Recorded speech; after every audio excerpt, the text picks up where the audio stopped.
Thank you very much. And I'd like to follow up on the CDRs for a second as well. You said there's a huge backlog. Did I miss the number?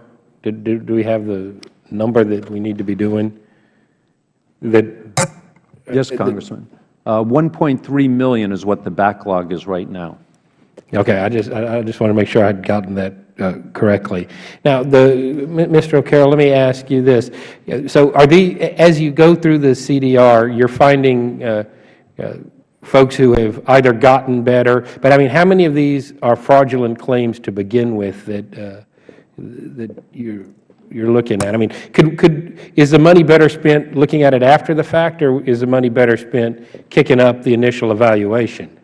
Very good question. What we feel is that, one, once they get on, it's very difficult to know whether they were disabled at the time that they got on. With the idea of the CDRs is to catch them, if not catch, but to identify them if they have improved. I'm good with catch, because if you're filing a fraudulent claim, you're ripping off the American people. I agree. I'm okay with catch, so go ahead. Okay, good. But the other one, I guess, is it's easier, rather than letting the animal or the horses out of a barn and trying to catch them, our thought is to keep them in the barn or keep people from getting the benefits in the beginning if they are not entitled.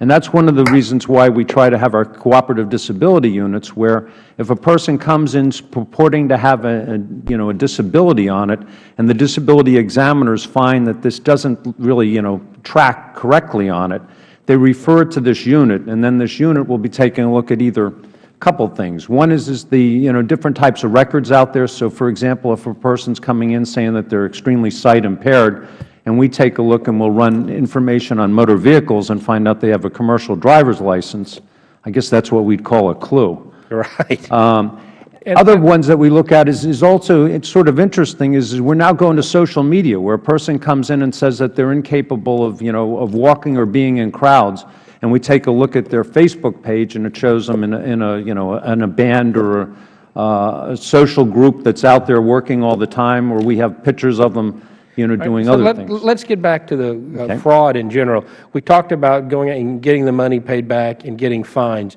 Are the penalties a sufficient deterrent, or do we need to be looking at kicking up the penalties as well? Congressman, I'd say that the penalties that are out there now for people committing fraud against the government are good. They are a good deterrent on it. The problem with it is getting the prosecutions for it.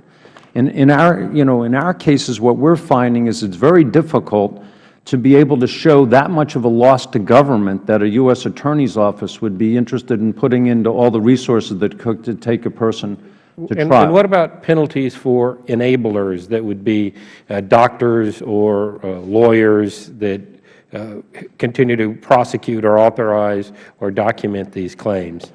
The penalties are there. They're strict. And I got to tell you, on one good example that we're having, which has gotten a lot of publicity, is within Puerto Rico, where we had a bunch of doctors and others, that non-attorney reps that were bringing people on. The U.S. Attorney's Office there, I was down there, met with the U.S. Attorney on it. She assures us that, one, that the penalties will be strict, that they're going to be enforced, and that there should be jail time involved. So I think that we're going to have a very good signal that's sent on that when they use the laws to enforce it. All right, and again, some disabilities are or temporary in nature, can improve with medical treatment, or technology can improve to where that disability is not as disabling, I guess, as you will.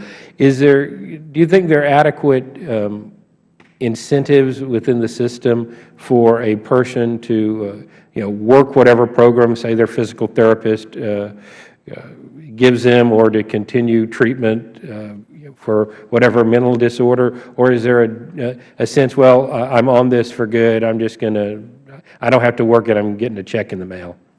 Well, let's put it this way. I'd prefer the latter not be the word that's out there on the street, and that what we're hoping to do is send a signal is that if you have improved, you shouldn't be getting the benefit. And what we're trying to do with that, by the same token, and I got to say, as we monitor that, the SSA takes a look at what are the risks of, or not the risks, what are the success rates of different types of illnesses, et cetera, and then those are the ones that we're saying should be brought in for the CDRs. I don't think any of us here want to deny benefits to somebody who need benefits, but we need to make sure that there's adequate resources to provide benefits for everyone who needs them, while still encouraging people to live a good and fulfilling life. I find that I'm a whole lot happier when I'm actually out doing something and not sitting at home. So I'll yield back. Thank you.